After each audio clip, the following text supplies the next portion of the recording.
hablamos de generalidades de comicios del 2024, es hacerse la pregunta, bueno, estamos casi a las puertas, el otro año entramos a campaña electoral, ¿no? Efectivamente, nosotros, Ernesto, dentro del colegiado, en un primer momento, digamos que el punto de partida era definir la fecha de las elecciones. Yo creo que ese es fue un tema muy importante, inclusive en algún momento hubieron algunos señalamientos de críticas al Tribunal Supremo Electoral por haber dividido las elecciones, pero nosotros, basados en un estudio técnico que realizamos, consideramos oportuno dividir las elecciones. El día domingo 4 de febrero del año 2024 estaríamos eligiendo al presidente, vicepresidente y diputados a la Asamblea Legislativa. El día domingo 3 de marzo del mismo año estaríamos eligiendo a nuestra representación de diputados al Parlamento Centroamericano y a los respectivos consejos municipales. Importante también compartir de que si en la elección para presidente y vicepresidente de la República ningún partido político logra obtener el número de votos que para tal efecto se establece el Código Electoral, se estaría también realizando una segunda vuelta también el mismo 3 de marzo del año. El Tribunal Supremo Electoral ya trabajando duro, hemos concluido la elaboración del Plan General de Elecciones y el calendario electoral para el voto interno. Los salvadoreños que vivimos en el país vamos a votar como tradicionalmente se ha hecho. Llega a la respectiva junta receptora de votos, se identifica y se le entrega su papeleta y vota ya con el sistema que previamente ya está establecido. En el caso de voto desde el exterior van a haber dos mecanismos. Va a haber un sistema de voto por internet, que este voto por internet es el derecho que tienen aquellos salvadoreños que residen en el exterior y que su respectivo documento único de identidad lo tiene con residencia en el extranjero. Ellos van a tener el derecho a votar por la vía de internet, y aquellos salvadoreños que tienen documento de identidad con domicilio en el país, pero que residen fuera de ellos van a tener el derecho de votar por la vía presencial electrónica. Es imposible que una persona tenga la capacidad física, de por sí el día de las elecciones es tedioso el proceso, imagínense ya en el momento del cierre de los diferentes centros de votación y estar contando todos esos votos, todas esas papeletas.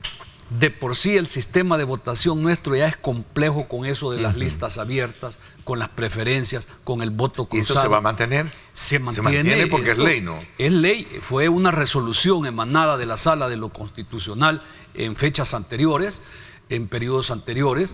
Definitivamente el sistema de votación nuestro se complicó a raíz de esa resolución de la Sala, pero era resolución de Sala y el Tribunal Supremo Electoral le dio cumplimiento. El caso, por ejemplo, que establece el artículo 85 de la Constitución, es una norma petra, cuando le establece la norma, o mejor digamos establecía, porque fue interpretada por la Sala de lo Constitucional, cuando se decía de que el único mecanismo para optar a los cargos de elección popular era a través de los partidos políticos. ¿Está entonces preparado el Tribunal Supremo Electoral para poder enfrentar y desarrollar estos comicios ya para el 2024? Presupuesto. Nosotros venimos planificando los procesos electorales, Ernesto, creo que es bien importante decirlo. Concluido el periodo del proceso de elecciones 2021, nosotros automáticamente nos activamos a preparar el 2024. Creemos que para el 2024 el voto desde el exterior será el desafío que como Tribunal Supremo Electoral estamos conscientes de esa responsabilidad. Hemos nosotros presentado el 18 de noviembre del presente año, hemos presentado a las autoridades del Ministerio de Hacienda el presupuesto para el financiamiento de las elecciones internas. Ese asciende, Ernesto, a $80.040.535 para las dos fases. Nosotros, dentro del Tribunal Supremo Electoral, Ernesto, estamos conscientes de la responsabilidad del papel que como árbitros electorales vamos a jugar. Obviamente esta es una ley de la República en la cual nosotros estamos obligados a implementarlo, pero yo creo que es importante también compartir con los televidentes. Esto, de acuerdo al artículo 13, se va a establecer un registro electoral. De acuerdo al inciso tercero del artículo, al inciso cuarto del artículo 13, porque el artículo 13 en su primer inciso dice que el tribunal estará obligado a contratar un tercero para ejecutar la implementación de un sistema de votación remoto por internet, que es un sistema, y un sistema de votación electrónico presencial que garantice a los ciudadanos salvadoreños en el extranjero el ejercicio de su voto de manera confiable, segura, personal, auditable, única, secreta y transparente. ¿Se tiene el tiempo en la empresa auditora? Solo termino. Y el inciso tercero del mismo artículo 13 dice: la información proporcionada por las instituciones a las que se refiere el inciso anterior deberá ser auditada por una firma contratada por el Tribunal Supremo Electoral. Esto, Ernesto, creo que es bien importante. Pero hay muchos críticos que señalan las falencias o las debilidades que puede tener la ley. Si nos vamos, Ernesto, yo quiero compartir, porque esto es importante. De acuerdo al artículo 131 del Código Electoral, le dice que la Junta de Vigilancia Electoral es un organismo de carácter permanente, escuche esto, encargado de fiscalizar las actividades y funcionamientos del Tribunal Supremo Electoral, de los organismos electorales temporales, del registro de las personas naturales, de acuerdo al establecido en el Código Electoral. ¿Y por quién están conformadas la Junta de Vigilancia? El artículo 132, en su inciso primero, le dice que la Junta de Vigilancia Electoral se integrará con un director o directora propietaria y un suplente designado por los partidos políticos. Importante también, Ernesto, compartir de que nosotros estamos girando ya las invitaciones a todas aquellas instituciones que nosotros desearíamos que nos acompañen para verificar el proceso. En el caso de la Unión Europea, estamos ya mandando la invitación a la OEA, a la Unión Interamericana de Organismos Electorales, UNIORE, al Centro de Asesoría Promoción Electoral. Informarles también a los televidentes que en los próximos días se va a hacer una visita a España para solicitar al Centro Criptológico Nacional de España. Es una institución adscrita al Centro de Seguridad del Gobierno de España y es una institución especialista en seguridad informática, para hacerle la invitación también que nos acompañe a verificar no solo el proceso el día de las elecciones, sino que antes, durante y después del proceso electoral. Yo he expresado, Ernesto, en los diferentes medios de comunicación de que indistintamente que yo comparta o no la posición de un colega, es respetable la posición de él. Pero yo en lo personal puedo expresar a la faz de la nación de que yo en ningún momento me he sentido perseguido, en ningún momento me siento amenazado. Como magistrado del Tribunal Supremo Electoral, cuando a mí se me juramentó como tal, juré cumplir y hacer cumplir las constituciones y las leyes, y en esos términos nosotros hemos analizado la ley. Podrá ser una ley que no es perfecta, nada es perfecto, todo es perfectible en el tiempo, pero yo creo de que el país ha avanzado a pasos agigantados en reconocerle a nuestros compatriotas ese derecho que tienen para elegir a sus funcionarios. Yo creo que es muy importante también hacer un llamado de que el Tribunal Supremo Electoral debe de contar a la brevedad posible con la aprobación del presupuesto. Nosotros le hemos expresado al señor ministro de Hacienda nuestra disposición de poder justificar hasta el último centavo que va incluido en el mismo, porque creemos que es de mucha importancia. Ya el calendario electoral, Ernesto, ya está activado. Digamos que una persona vive en Ilopango Esta persona tiene su DUI de Ilopango y la dirección de Ilopango, pero por diversas razones se traslada a vivir a Santa Tecla. Esta persona tiene que sacar su documento único de identidad con su nueva dirección, porque si esta persona no saca su documento único de identidad con su nueva dirección, aunque él reside en Santa Tecla físicamente, él va a aparecer en el padrón electoral de Ilopango. Va a tener que trasladarse. El día de las elecciones, si él quiere votar, él tiene que trasladarse hasta Ilopango, con el ejemplo hipotético que estamos trabajando. El 6 de octubre del 2023 es el cierre definitivo de inscripción de ciudadanos al registro electoral. Es decir, que allí se cierra el registro electoral y por ninguna causa puede modificarse. El 6 de septiembre del 2023, de acuerdo al artículo 169 del Código Electoral, el Tribunal Supremo Electoral, a través de una cadena nacional, hace la convocatoria oficial ya para las elecciones. ¿Quiénes están en esa línea de estar inscritos y de nuevos partidos políticos? ¿Habrán novedades? En las elecciones del 2021 participaron 10 partidos políticos. Al día de hoy ya hay 12 partidos políticos habilitados para poder participar en las elecciones. Nosotros, como Tribunal Supremo Electoral, hemos expresado de que toda resolución emanada de un tribunal estamos en la obligación de acatarlas. Creo que cada uno de los magistrados ha sentado su posición en cuanto a resoluciones emanadas de tribunales superiores se refiere.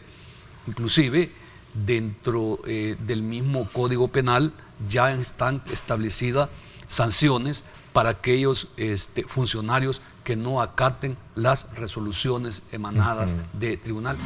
Cada funcionario es responsable de sus actos y yo, como repito y lo expresé anteriormente, nosotros en lo personal no hemos sido sujetos ni de ninguna coacción.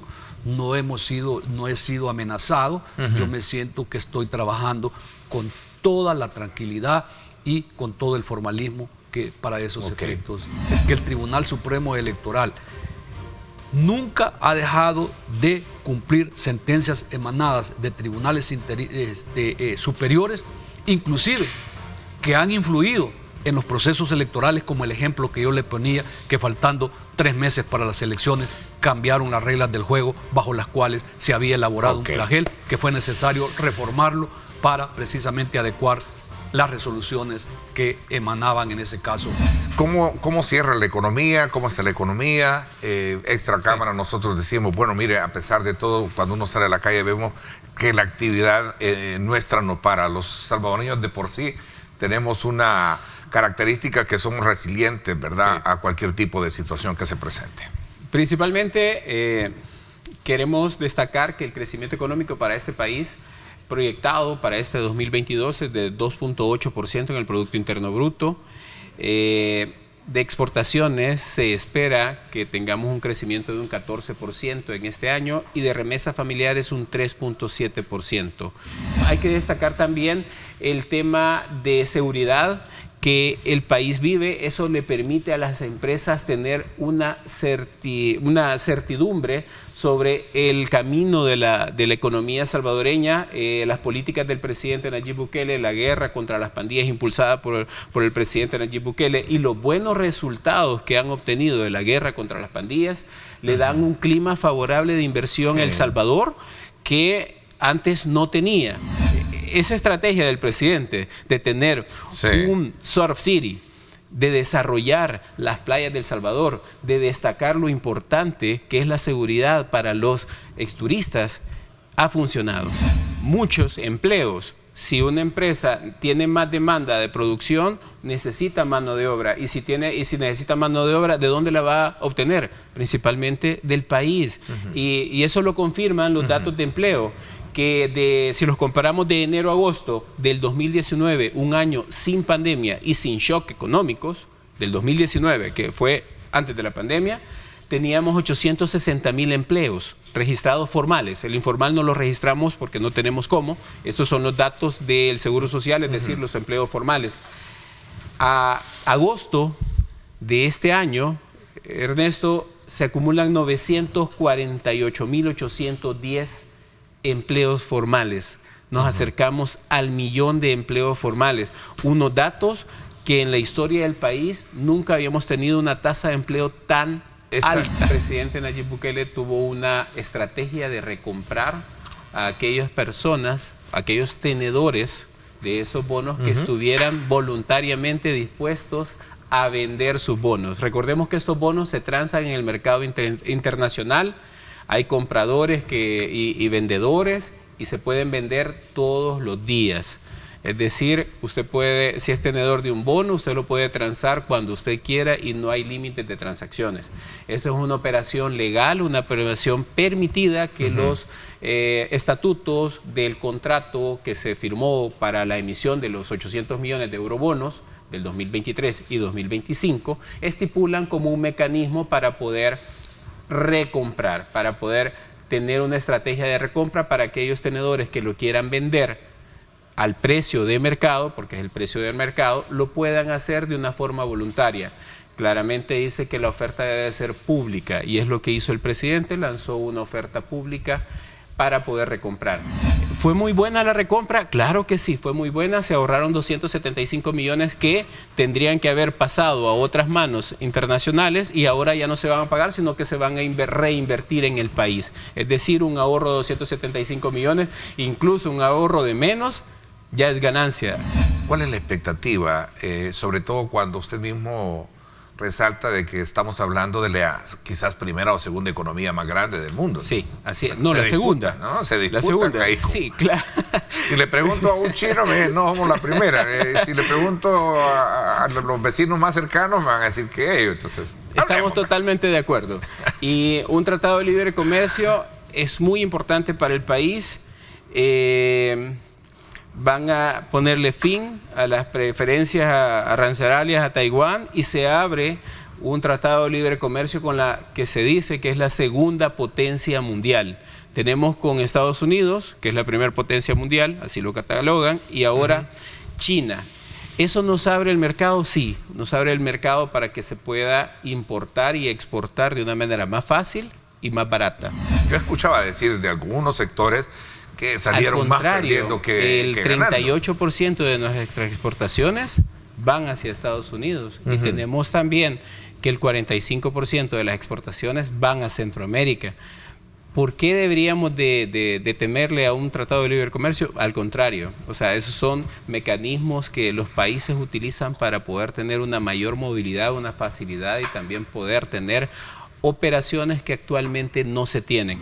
Parte de las medidas es una supervisión y revisiones por parte de la Defensoría del Consumidor y el Ministerio de Economía para que las empresas no abusen, y ya existen más de 100.000 revisiones que han hecho y visitas que ha hecho la Defensoría del Consumidor, y también hay procesos sancionatorios para aquellas empresas que no han cumplido o que han trasladado el precio de manera errónea, pues de mala intención a los productos. Pero eso es parte de esa estrategia del presidente de evitar que las familias salvadoreñas tengan un costo más alto en todos sus productos. Y le ha funcionado, y vemos casos que en Europa y en Latinoamérica de estallidos sociales, que hay una revolución social, principalmente porque los países no han tomado medidas económicas. Si también tenemos importaciones de materias primas, significa que las empresas están comprando inventario, están obviamente suministrando productos al mercado nacional y al mercado internacional a través de las exportaciones, y además tenemos una proyección de crecimiento que garantiza que El Salvador no tiene una recesión. Una recesión para un país es tener 2 trimestres con el crecimiento económico negativo. El Salvador no es así, tenemos los 2 trimestres con positivo y también la proyección de crecimiento económico positivo para el cierre del año. No solamente las exportaciones son las que nos ayudan a la economía, No hay que dejar de lado también el gran apoyo de los hermanos lejanos de la diáspora, que en su gran mayoría es de Estados Unidos, que envían sus remesas, y las remesas familiares están creciendo y todavía crecen a un 3.7%, inclusive con una inflación de 8.2% en Estados Unidos. Los hermanos lejanos, los salvadoreños que viven en Estados Unidos, se enfrentan a inflaciones mucho más altas que El Salvador. Tenemos más remesas a pesar de los shocks internacionales y aparte de la economía que está en Estados Unidos, que es más difícil, ¿verdad?, que tiene una inflación más alta que El Salvador. Pero no solamente hemos crecido en montos, también hemos crecido en operaciones. Tenemos 535 operaciones, es decir, remesas adicionales. No han mandado solo más dinero, sino que han hecho una mayor cantidad de remesas en este año.